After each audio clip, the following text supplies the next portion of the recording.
Merhabalar sevgili Oğlak ve yükselen burcu Oğlak, ay burcu Oğlak olan çok değerli arkadaşım. Hoş geldin sevgili Oğlak burcu. Umarım çok ama çok iyisindir. Bakalım senin sırrın nedir sevgili Oğlak burcu? Akacak olan güzel enerjiler nelerdir? Kartların bize sunacağı olasılıklar doğrultusunda pek tabii ki enerjiler nelerdir sevgili Oğlak burcu? Kartlarımın hepsini açacağım arkadaşlar ve bu şekilde yorumlara devam edeceğim. Burada şimdi su dokuzlusuyla başladık arkadaşlar. Yani benim en sevdiğim kartlar. Düşleri anlatır, hayalleri anlatır, dilekleri anlatır, bir mutluluğu anlatır aynı zamanda. Hava kraliçesi, şöyle bir bakalım. Burada aslında ben direkt şunu aldım. Şimdi bakın, su altılısı, ay çok güzel. Oğlaklarda birazcık yumuşama aldım fakat pek çok Oğlak burcu yumuşamaya birazcık diretiyor ve de direniyor olabilir arkadaşlar. Güneş kartı, ama bakın burada artık hani güneşe doğru gitmek, bir rahatlamak, gevşemek senin için çok önemli olabilir sevgili Oğlak burcu. Bakın şimdi bu açılımın konusu çok farklı arkadaşlar. Ayşe Fatma Hayriye o bu şu değil, yani isimden bağımsız. O ismi olan arkadaşların kusura bakmayın bu arada. Şimdi burada nasıl bir şey biliyor musun? Hani yanmaya direten Oğlak var gibi. Hani sanki böyle bütün pislikleri ben temizleyeceğim. İşte bütün kurallar, işte anlatabiliyor muyum? Ya bunu hani saymak istemiyorum da aslında rahatlama etkisi hayatına geliyor. Rahatlama, gevşeme, paylaşma, başarma, başkalarının da başarılarından gurur duyma ve onur duyma. Ama burada ilk aldığım mesaj şu sevgili Oğlak burcu. Şimdi yapabilme kapasiten evet çok yüksek. Ama burada hisler de çok önemli olacak. İşte tam bu noktada akışa bırakman bir şeyleri senin için çok önemli. O içindeki çocuğu uyandırabilmen, çocuksu olabilmen, bunu etrafa daha çok yansıtabilmen, gizlemek ve tutmaktan ziyade hani kendimden bile şüphe ediyorum. Acaba benim duygularım yok mu? Ya da hani aslında ben çok duygusal, çok hassas, çok naif biriyim. Çok çocuksuyum. Beni en çok da mutlu eden şey başarıdır sevgili Oğlak burcu. Ama burada hava sekizlisi, ya kendimden bile şüphe ediyorum. Ben acaba böyle değil miyim ya da böyle miyim ya da öyle gösterdikleri gibi miyim? Bu da bir dış etkenler de olabilir, kendinden de kaynaklı. O ne dedi, bu ne dedi, şu ne dedi, şu ne dedi, yani böyle anlatabiliyor muyum? Böyle kendi özgür iradeni bir türlü kullanamama ile ilgili bir durum söz konusu. Fakat burada bakın, geçmişin izleri de sende bunu oluşturmuş olabilir. Çocuk teması çok baskın arkadaşlar. İçindeki çocuğu açığa çıkartma ile ilgili çok güzel bir mesaj verdi. Güneş kartı ile birlikte aslında. Yani şunu söyleyebiliriz. Sen sadece yapabilen biri değil, hissetmeyi de hak eden birisin. Lütfen hislerine izin ver diyor sevgili Oğlak burcu. Yani burada bir tutuculuk, tutmak ve tutunmak var arkadaşlar. Hemen şöyle bir bakalım. Ateş altılısı, ay çok güzel. Burası çok güzel. İşte bunu başarabileceksin sanırım. Yani kendi gizemlerin, kendi sırların, kendinde oluşturduğun bazı blokajların ve engellerin, bunları aşabilmek için güzel enerjiler hayatına tezahür edecek. Ama arkadaşlar her videoda söyleyemiyoruz biliyorsun, çünkü yorucu oluyor, ama hani açıklama kısmını da zaten yazıyorum, yani hakkında kısmını da. Burada şimdi enerji akışını yorumluyoruz ya arkadaşlar. Enerji akışı bu şekilde. Onları alabilmek, değerlendirebilmek bizim için çok önemli. Şu an çok gergin bir enerji var örneğin. İstersen sakinleşirsin, durulursun, beklersin. O kavga, gürültü, kötü enerjiye girmezsin. Orada sevgiyle bir şeyleri şifalandırırsın. O enerjiyi gönderirsin. İyi fırsatlar da aynı şekilde. Karşına çok güzel bir fırsat çıktı, çok güzel bir nasip çıktı. Yapamam ki, edemem ki, oram eksik, buram eksik, şuyum yok ki deyip o fırsatı eleyebilirsin. Ama zaten hep şöyledir ya, hani öğrenmemiz gereken, bakın geçişi anlatıyorum arkadaşlar. Öğrenmemiz gereken bir şey varsa ve bizler bunu öğrenemezsek tekrar tekrar aynı olaylar, kişiler değişebilir, durumlar değişebilir, yerler, mekanlar, kokular, hisler değişebilir ama o şey değişmez ya. Biz öğrenene kadar, işte bundan bahsediyor. Tam bu noktada o keyfi, huzuru bulabilmek, akışa kalabilmek. Bir de o senin telaşı tarafın vardır ya. Hani burada gerçekten o akışa, o uyuma ayak sağlayabilme ile ilgili çok güzel bir etkiden bahsetti. Yani aslında sen dış etkenlerden de ziyade kendindeki sırları açığa çıkartabileceksin sevgili Oğlak burcu. Diyor ki bak, yeterince zaten çok fazla emek verdin. Yeterince bir şeyleri zaten fazlasıyla yaptın. Hep taşıdın, hep yaptın, hep ayakta kaldın, hep güçlü durdun. Aklınla, mantığınla bir şeyleri çok yürüttün sevgili Oğlak Burcu. Ama şimdi burada çok güzel bir fısıltı, çok güzel bir ton var arkadaşlar. Yani diyor ki, değerin başarıdan değil, varlığından gelir. Ve bu varoluşa da, akışa da çok iyi uyum sağlayabilmen lazım. Aslında diyor ki sadece ol. Çok güzel bir şey vardı yani oku. Burada da bak sadece ol. Sadece ol diyor sevgili Oğlak Burcu. Peki bakalım ve devam edelim. Toprak ikilisi ve burada şunu söyleyeceğim arkadaşlar. Pek çoğunuz birden fazla gelir dedim. Hani okey. Şimdi dediğim gibi bu açılımın şimdi bir şey söylerken oradan oraya atlayabiliyorum bazen. Çünkü kafamda bir sürü şey dönüyor arkadaşlar. O yüzden çok özür dilerim. Bazen böyle tökezliyorum. Şimdi bak burada bu açılımın konusu bu değil ama pek çoğunuz arkadaşlar farklı gelir kapıları elde edebileceksiniz. Yani burada tabii bunu görebilmek de çok önemli. Yani o fırsat karşımıza hani ben hep şey diyorum ya bir olay yaşadın iyi veya kötü. Bazıları yaşadım geçti gitti bakın o enerjinin geçişi gibi geçti gitti der. Bazıları der ki ben bunu niye yaşadım? Ben burada nerede hata yaptım? Ya da ben bu olayı niye yaşadım? Bu güzel bakın varlık da sınavdır yokluk da sınavdır ya. İşte onu sorgulayabilen kişilerin aslında farkındalık işte farkındalık yükselmesi dediğimiz şey de bu. Tabii bunu görebilmek de çok önemli. Bakın pek çoğunuz iki gelir kapısı, üç gelir kapısı, birden fazla gelir kapısı da elde edebilirsiniz aynı zamanda.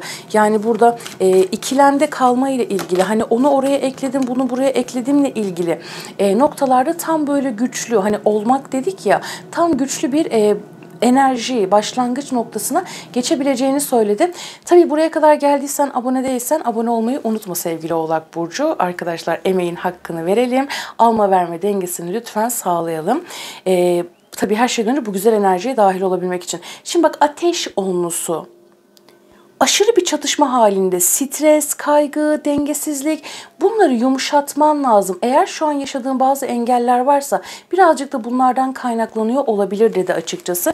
Tüm bunların üzerine bir kart daha alacağım sevgili Oğlak Burcu arkadaşlarım için. Şimdi burada şöyle bir durum var. Sorumlulukların yüzünden ya da telaşen yüzünden sevgili Oğlak Burcu kendi iç sesini duyamıyor olabilirsin. Kendi sesinden, kendi enerjinden, kendi saflığından kendini mahrum ediyor olabilirsin. Şimdi burada başarı taşıyor, bilgelik taşıyor. Bu dönemde bazı maskeler de düşebilir, bazı roller de değişebilir hayatında. Güçlü gördüğün kişilerin aslında ne kadar güçsüz olduğunu, ne kadar fos olduğunu görebilirsin.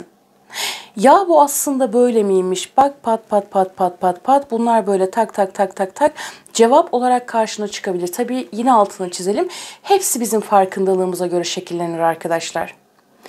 Çünkü burada bir çıplaklık da var diyebilirim. Yani hayatında oluşabilecek çıplaklık senden kaynaklı veya karşı taraftan kaynaklı. Bu nasıl bir şey biliyor musunuz arkadaşlar? Bakın burada çok güzel bir şey söyleyeceğim ama önce cümlemi tamamlayayım. Bakın şimdi. Şimdi burada bir çıplaklık var ama bu çıplaklık hakikate giden bir çıplaklık. Şimdi bakın bu nasıl bir şey biliyor musun? Hani dedim ya hep her şey bizim farkındalığımıza göre şekillenir. Hani burada enerji okuması yaparken de bunlara değinmeye çalışıyorum. Her zaman söyleyemiyorum. Mesela şimdi yorum yaparken YouTube bize diyor ki hani çok dikkat çekici başlık koyun. Ya da hani o konuyu anlatıyorsanız ya da hani orada sonuçta bir şeyi paylaşıyoruz ya burada. Şimdi onu koyuyorsun ya mesela şimdi şey yazıyorum. Çuvalla para mı yazıyorum mesela. Açılımda da bir sürü dikkat edilmesi gereken şeyden bahsetmişim. Hani kartların ve enerji doğrultusunda bahsetmişim. Alta şunu yazmışlar mesela. Çuvalla parayı kabul ediyorum. Sadece başlığa yani sadece orada bak o mı ekini de unutmuş. Açılımda anlattığım uyarıları unutmuş, hiç dinlememiş. Sadece oradaki çuvalla para kısmını almış mesela. Bakın bu da farkındalık. Anlatabiliyor muyum? Hani bunu örnek olarak, hani kendimden örnek olarak verdim ve hani kendi alanımda olan etkiden örnek verdim.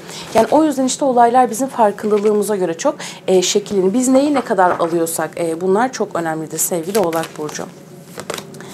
Ve imparatoriçe, yani işte burası çok güzel. Ortaya çıkmak, yaratma, bolluğunun artması, eyleme geçme, bereketinin artması, bu enerjilerin hayatına tezahür etmesiyle ilgili. Anne olmak, anne gibi davranmak sevgili Oğlak Burcu. Yani ortada bir yanlış varsa evet, bu yanlışı düzeltelim, açığa çıkartalım ama kimseye de haksızlık yapmayalım. Doğruyu bulalım. Doğruyu bulduğumuzda da doğruyu yapanı alkışlayalımla ilgili. Seni alkışlamak aynı zamanda, sen zaten karşı tarafı alkışlamayı bilirsin. Özellikle Oğlak kadınları arkadaşlar bilirler yani. Alkışlamayı, takdir etmeyi bilirler, paylaşmayı bilirler. Şimdi burada kırılabilmek, yavaşlayabilmek, hissederek yol alabilmek. En büyük gücün bu olacak gibi sevgili Oğlak Burcu. Kontrolü bırakıp, çünkü burada kendinden, yani hava 8'le birlikte kendinden bile şüphe ediyorsun. Anlatabiliyor muyum?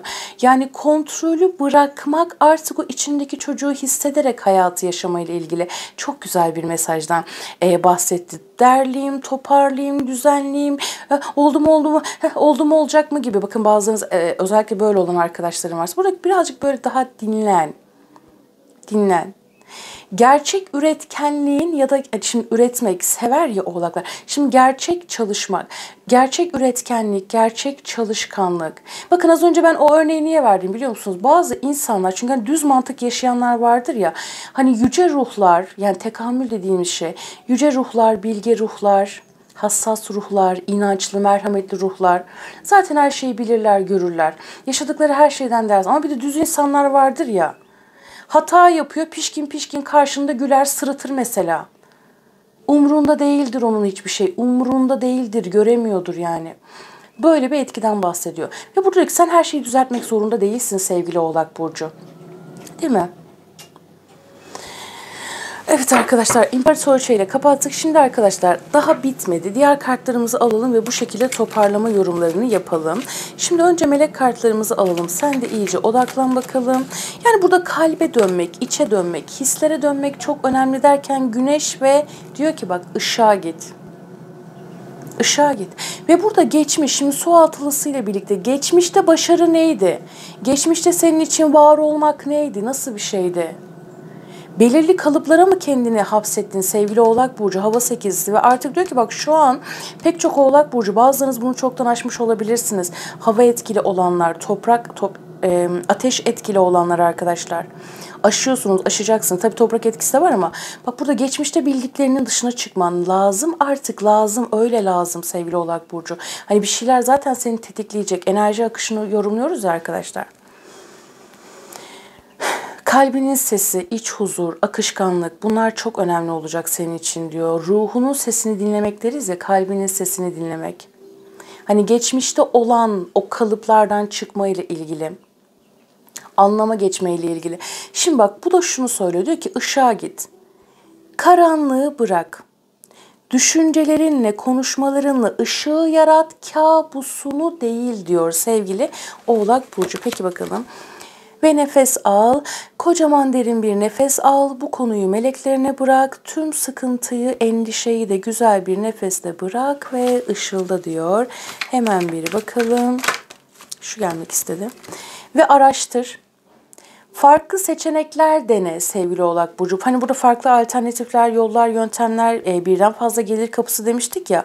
Bakın bu enerjiler şimdiden hayatınıza akmaya başladı arkadaşlar. Araştırmak. Yani işte karşımıza bir yazı çıkar, bir film çıkar. Pat izlersin, geçersin. Bazıları ki evet böyle bir şey de yapabilirim der mesela. Anlatabiliyor işte bunlar yani çok önemli arkadaşlar. Yani o yüzden tamam tarotu fal olarak kullananlar var. Onlar için söylemiyorum. Ama çok doğru kullanan, yönlendirme yaparak, güzel bilgiler vererek çok doğru kullanan arkadaşlarımız var. Zaten dünyada çok seviliyor arkadaşlar. Takip ediyor musunuz bilmiyorum ama bunun doğrultusunda aslında şunu söylemek istiyorum. Mesela belirli bir noktada bir iş yapıyorsun, tamam mı? İş yaptığın etrafındaki insanlar seni çok sıkıştırıyor ya da senin yaptığın şeyleri sürekli taklit ediyorlar. Çalıyorlar, taklit ediyorlar, bir şey oluyor.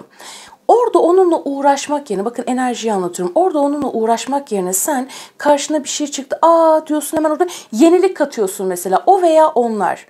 Onlar seni taklit ediyor, sen sürekli yeni bir şey çıkartıyorsun, sürekli yeni bir şey çıkartıyorsun. Görüyorsun, evet bunu ben de yapabilirim. Evet ben de böyle bir şey yapabilirim gibi. Hani akış bu şekilde. Farklı seçenekler. Evet, hani bundan dolayı yola çıktık zaten. O yüzden öyle bir şey söyledim. Farklı seçenekleri dene, bir yavru kedi edasıyla yolları araştır. Zaten burada hep bakın çocuksu masumiyet. Araştırmak, öğrenmek. Bunu da buldum. Bakın şimdi su altılısında burada çok güzel bir kız çocuğu temsil edilmiştir ve elinde tüy vardır. Hani hep şeydir ya, çift sayılar, saatler, tüyler sadece onunla ibaret değil. Yani sayıları görmek bizim hayatımızı bir şeyler. O mesela işte gördün yani 66 gördün, 88 gördün, 888 gördün, fişte, plakada, her yerde.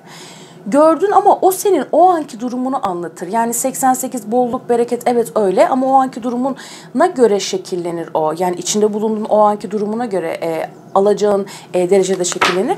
Şimdi burada böyle bir etkiden bahsetti sevgili oğlak. Burada şimdi bakın kız çocuğu, bakın orada ne yapıyor kız çocuğu? Eline tüy almış, oturduğu yerde tüy çıkmış karşısına. Merakla tüye bakıyor mesela, anlamaya çalışıyor. Yani böyle enerjiler hayatına gelecek sevgili Oğlak Burcu. Dilek dilemek arkadaşlar. Peki bakalım. Ve sürekli bir ışığın yanması. Bakın bu enerjiler gelecek. Şimdi bakalım. Ve yaşam tohumu. Bugün hayatını ve enkarnasyonunu tam olarak yaşamaya karar ver diyor sevgili Oğlak Burcu. İşte bu da şu arkadaşlar, yine hani herkes, hani her şeyin, herkesin farkındalığına göre şekillenecek tabii ki. Şimdi burada bak diyor ki bugün hayatını ve enkarnasyonu tam olarak yaşamaya karar ver. Hani başımıza kötü bir şey geldiğinde kendimizi çekeriz ya.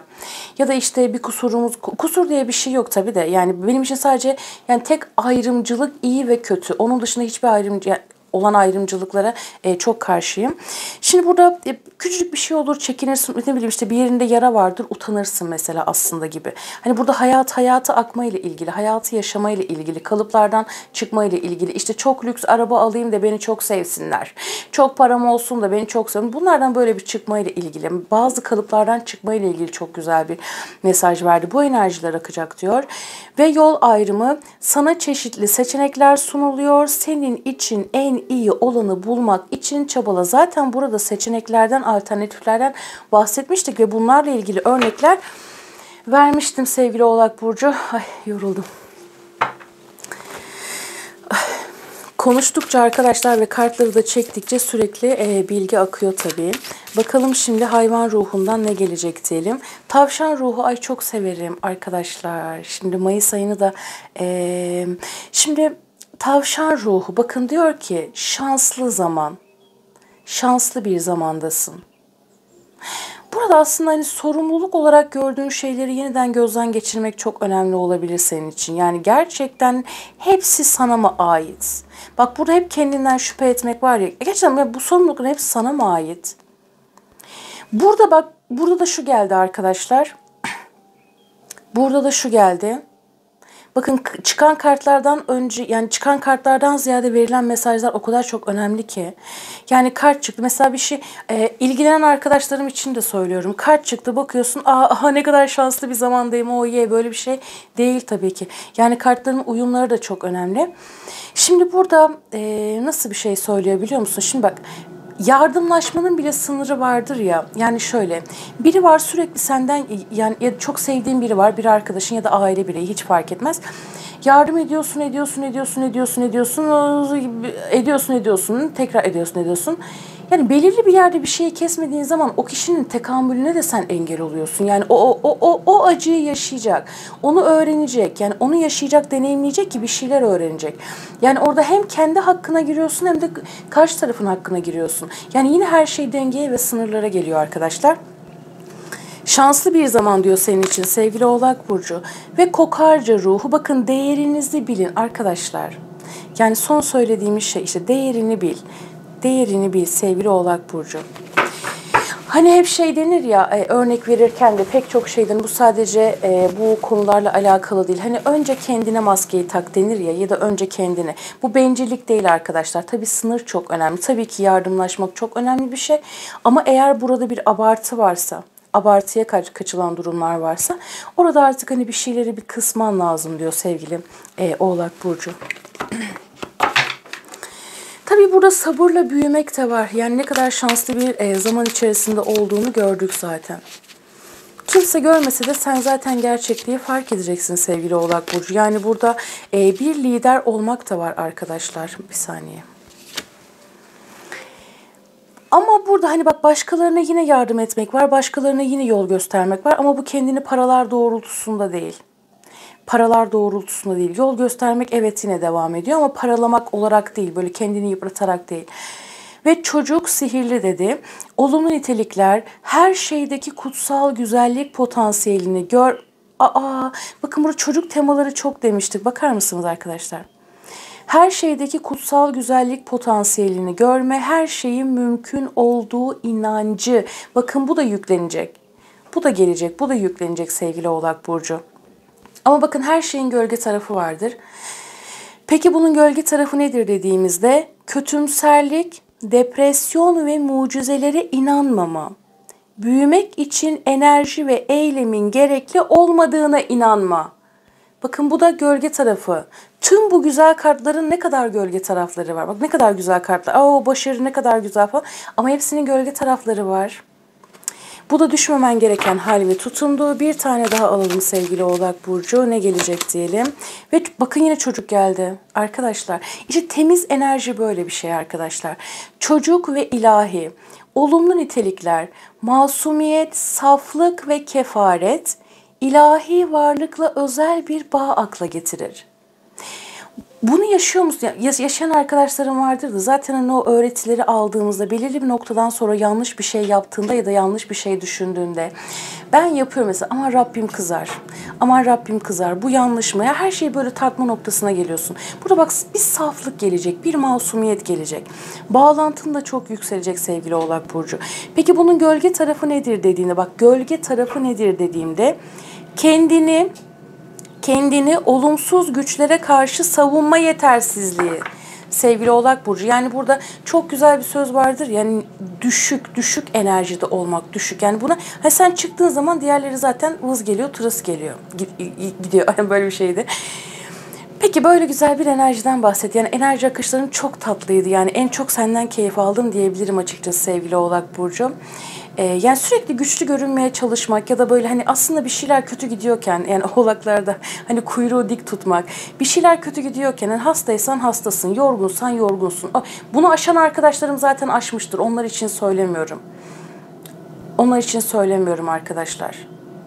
Hani yaralarından, çok sevdiğim bir söz var ya, sürekli onu örnek veriyorum. Zaten hep belirli şeyleri örnek veririm ben. Yaralarından utanma, çünkü o senin bir savaşın galibi olduğunu gösterir Oğlak Burcu. Yani burada bunun da kırılmasıyla ilgili çok güzel bir etki var. O duvarları da yıkman lazım diyor. Yani burada artık bir şeylerle yüzleşmek ve hafiflemekten bahsediyor. Yani tüylerden aldığım mesajda o, hani kuş gibi hafifledim deriz ya arkadaşlar, öyle bir etkiden bahsetti. Peki sevgili Oğlak Burcu, enerji akışların bu şekilleri şimdi arkadaşlar şöyle yapacağız. Videonun üst kısmına ve yorum kısmına çok güzel bir olumlama yazacağım senin için. Sen de bu güzel enerjileri aktif etmek için ve gölge tarafından ziyade olumlu nitelikleri, olumlu tarafı hayatını tezahür etmek için böyle tatlı da bir şey yapalım. O yazıyı yorum kısmına yazabilirsin ya da senin kendin hani bu yorumdan ne çıkarttın mesela? Bu yorumdan kendine olumlu olarak ne çıkarttın? Onu sen de yorum kısmına yazabilirsin. Ya da hani ya da çok yoğun çalışıyorsundur ya da üşeniyorsun. Üşenme tabii de. Güneş emojisi koyabilirsin güneşle birlikte. Yeşil kalp çakramızı anlatsın. Yeşil kalp koyabilirsin. Mavi kalp koyabilirsin sevgili Oğlak Burcu. Her şey güzel, kalbine göre olsun. Kendine çok ama çok iyi bak. Zorun kolaylaşsın diyorum. Görüşmek üzere.